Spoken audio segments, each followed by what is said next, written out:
हम इस समय मौजूद हैं करनाल के गरोंडा विधानसभा में और गरोंडा विधानसभा से जो विधायक हैं हरिंदर कल्याण वो हमारे साथ हैं। उनसे जानना चाहेंगे कि 5 साल का जो उनका कार्यकाल रहा कैसा रहा और क्या विकास कार्य हुए। सर क्या कहेंगे? निश्चित रूप से जो एक मौका मिला गरोंडा विधानसभा का प्रतिनिधित्व करने का, मुझे बहुत खुशी है इस बात की कि हमारा नेतृत्व, हमारे जो पार्टी की नीतियां, उस कारण से एक बहुत अच्छा विकास पूरे क्षेत्र का हुआ है। और हम जानते हैं इस बात को कि 2014 में जब हरियाणा प्रदेश में भारतीय जनता पार्टी की सरकार बनी, माननीय मनोहर लाल जी के हाथ में कमान आई, वो मुख्यमंत्री बने, तो उन्होंने बहुत सारी व्यवस्थाओं के ऊपर काम किया और उन सभी व्यवस्थाओं को मजबूत करते हुए उन्होंने बहुत सी नई पहल इस प्रकार से की जिससे कि आम आदमी को जो उनका लाभ भी मिला सभी योजनाओं का, और बहुत गरीब लोगों के जीवन की जो कठिनाइयाँ हैं वो भी कम हुई हैं। तो मैं समझता हूं कि हमारा क्षेत्र जो विशेष रूप से एक विकास के नाते बहुत ही पिछड़ा हुआ क्षेत्र हमेशा रहा है। पिछली सभी सरकारों ने, चाहे वो कांग्रेस की सरकार रही, अन्य जितनी भी विपक्ष की सरकारें रही हैं, इस क्षेत्र की हमेशा एक तरह से एक अपेक्षा का शिकार ये रहा है और उपेक्षा का शिकार रहा है। और 2014 के बाद भारतीय जनता पार्टी की सरकार आने के बाद जिस प्रकार से क्षेत्र का विकास हुआ है, चाहे वो कॉलेज की बात है, गर्ल्स कॉलेज की बात है, ITI की बात है, सब डिवीज़न बनाने की बात है, नहरों की रीमॉडलिंग की बात है, पुलों की बात है, नई सड़कों की बात है, बस स्टैंड की बात है, या इस प्रकार के जितने भी कार्य, और इन सब से भी ऊपर बढ़ के अगर मैं बात करूं कि मेडिकल यूनिवर्सिटी, जो कि एक बहुत बड़ा एक ऐसा प्रोजेक्ट जिसका आने वाले वर्षों में पूरे क्षेत्र को बहुत लाभ मिलने वाला है, ये सभी सौगात हमें इन वर्षों में मिली है। और साथ ही साल जो कोरोना काल के अंदर का एक कठिन दौर है वो भी हमने देखा है, उसके बावजूद भी सभी कार्यों का आगे बढ़ना, ख़ास तौर पर शुगर मिल जब नया बना तो एक 20 साल पुराना कंडम शुगर मिल हमारा हुआ करता था, और कोरोना काल के अंदर भी समय सीमा के अंदर उसका पूरा होना, ये एक बहुत बड़ी उपलब्धि है। लाइन पार इलाके में 20 गाँव के लिए कोई रास्ता नहीं था गरोंडा शहर से निकलने का, वो 20 गाँव के लिए रास्ता हमें मिला, रेलवे की ज़मीन मिली और उसके ऊपर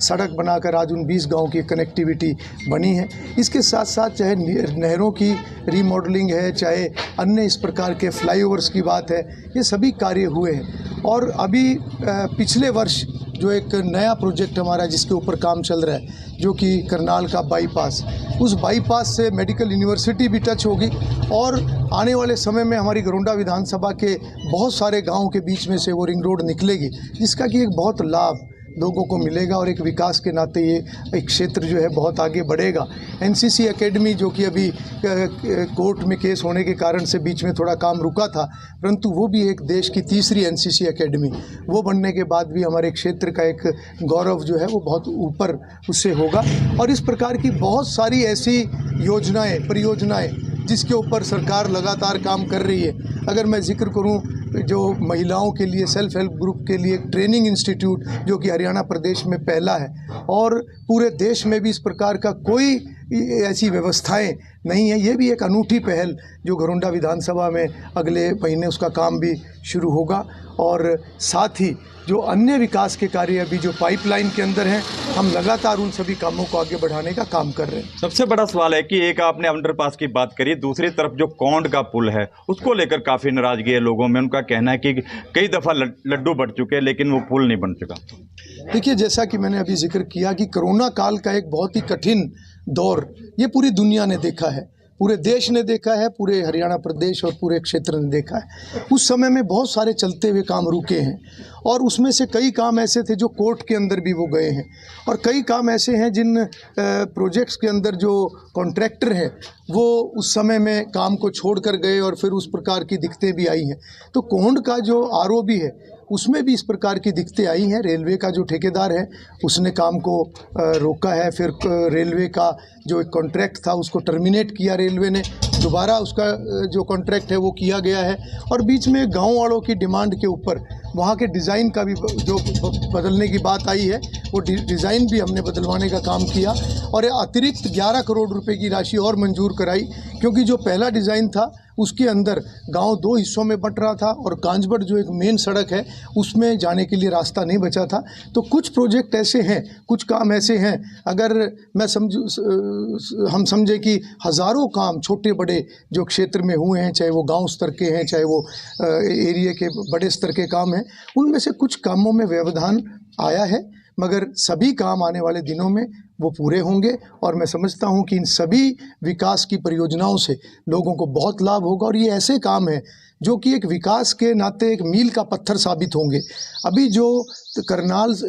जो एक दिल्ली से पानीपत तक की रैपिड रेल का प्रोजेक्ट है जिसका काम शुरू हो गया है, उसका एक्सटेंशन करनाल तक किया गया है और जब वो सेकंड फेज़ का काम होगा आने वाले वर्षों में, तो मैं समझता हूँ कि उसका बड़ा भारी लाभ हमारे लोगों को मिलेगा। और उसके 3 स्टेशन जो प्रस्तावित है वो हमारी घरोंडा विधानसभा में है। एक कोंड जो इंडस्ट्रियल एरिया है, उसके बाद घरोंडा शहर, और तीसरा स्टेशन उसका जो मेडिकल यूनिवर्सिटी और पुलिस एकेडमी के बीच में, वहाँ पर भी एक स्टेशन है, और उसके बाद करनाल के स्टेशन आगे होंगे। तो मैं समझता हूँ कि ये सारे ऐसे प्रोजेक्ट हैं जो लंबे समय तक इस क्षेत्र को प्रगति के मार्ग पर बहुत ऊंचाइयों पर ले जाने वाले होंगे। इसके साथ साथ या गोगड़ीपुर हो या दूसरे ऐसे गांव हैं, उनका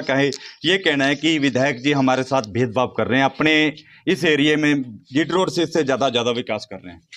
देखिए, मैंने समान रूप से पूरे घरोंडा विधानसभा क्षेत्र का मैंने विकास किया है और जहाँ जहाँ से जो भी डिमांड आई है हमने उन सभी डिमांड्स को आगे बढ़ाने का काम किया है। और जहाँ तक आपने गांव का जिक्र किया गोगड़ीपुर का, तो हमारी सरकार बनने के बाद नहर के ऊपर जो पहला बड़ा जो पुल है वो निर्माण भी गोगड़ीपुर का पुल, वो पहला ऐसे पुल का निर्माण हुआ है। और उसके अलावा और भी जो वहाँ पर एक नई सड़क अभी पिछले दिनों में भी एक मंजूर हुई है, जो कि गोगड़ीपुर गांव से पिंगली की तरफ जो वो सड़क जाएगी, वो भी एक पुरानी डिमांड वहाँ के लोगों की थी। और कोई भी व्यक्ति राजनीतिक कारण से कोई भी बात करे, मैं समझता हूँ कि ना भारतीय जनता पार्टी की नीतियों में भेदभाव है और ना भारतीय जनता पार्टी के जो कार्य हम करते हैं, चाहे विधायक के नाते या जो भी जिम्मेवार लोग हैं, बिना भेदभाव के भारतीय जनता पार्टी ने कार्य किए हैं। और यहाँ तक कि जो नौकरियाँ पिछली सरकारों के अंदर बिका करती थी, जो सिफारिशों से जाया करती थी, हमारी सरकार ने बिना भेदभाव के मेरिट के आधार पर जो नौकरियाँ देने का काम किया है। एक ऐसा समय आने वाले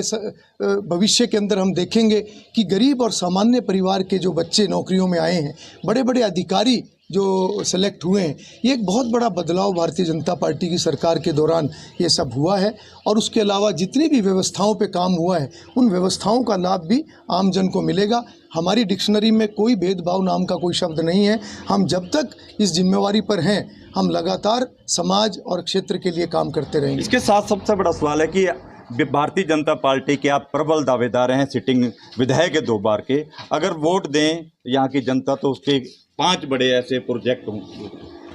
देखिए, भारतीय जनता पार्टी को वोट देने का बहुत सारे कारण हैं और अगर घरोंडा की मैं बात करूं तो भारतीय जनता पार्टी वोट की हकदार इसलिए है कि आज तक जिस प्रकार से ये विधानसभा क्षेत्र पिछड़ा रहा, जिस प्रकार से सभी राजनीतिक दलों ने यहाँ से वोट तो ली, परंतु वोट लेकर यहाँ के लोगों की कभी सुध नहीं ली। और जितने हमारे विकास के किए हुए कार्य हैं, उन सभी कार्यों को हमने बड़ी ईमानदारी से किया है लोगों के लिए। और साथ साथ हमारे क्षेत्र की जो यमुना बेल्ट है, जो कि एक बहुत पिछड़ा हुआ इलाका था, जब हमारी सरकार 2014 में बनी, मैं समझता हूं कि 18 से 20 गांव ऐसे थे जो 70-80% से लेकर 100% तक बिल्कुल कच्चे थे, जबकि देश को आज़ाद हुए 70 साल के करीब हो चुके थे। तो मैं समझता हूँ कि उन लोगों को अपने गिरेबान में, विपक्ष के लोगों को अपने गिरेबान में झांक के देखना चाहिए कि जब लोगों ने उनको सत्ता दी तो उन्होंने सत्ता को किस प्रकार से इस्तेमाल किया। और मैं क्षेत्र के लोगों को तो यही विश्वास दिलाऊंगा कि जिस उम्मीद के साथ उन्होंने भारतीय जनता पार्टी को चुना था, हम उनकी उन उम्मीदों के लिए लगातार हम कार्यरत हैं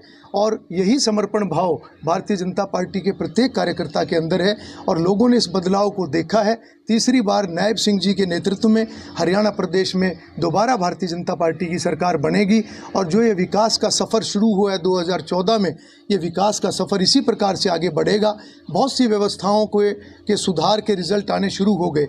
बहुत से ऐसे व्यवस्थाएं हैं जिनमें अभी और सुधार की ज़रूरत है, मगर ये एक लंबी और सतत प्रक्रिया है। मैं ये बात ज़रूर कहूँगा कि भारतीय जनता पार्टी की सरकार लगातार उसी समर्पण भाव से, अंत्योदय के भाव से आम आदमी तक सरकार की योजनाओं को पहुँचाने के लक्ष्य पे और क्षेत्र के विकास के ऊपर लगातार काम करती रहेगी। बिल्कुल, आप देख सकते हैं ये थे विधायक हरिंदर कल्याण, जिन्होंने अपनी पूरी सरकार की और अपनी उपलब्धियां गिनाई। उनके साथ साथ ये कहना था कि कल्पना चावला मेडिकल कॉलेज हो, उसके साथ साथ एक्सप्रेस वे हो, जहां सड़कें हो, तमाम ऐसे प्रोजेक्ट जरूर हैं, 5 से भी ज़्यादा प्रोजेक्ट जरूर हैं। इन सभी चीज़ों को लेकर, इन सभी मुद्दों को लेकर यहाँ की जनता वोट करेगी। करनाल से कमरजीत सिंह विर्क, जी मीडिया।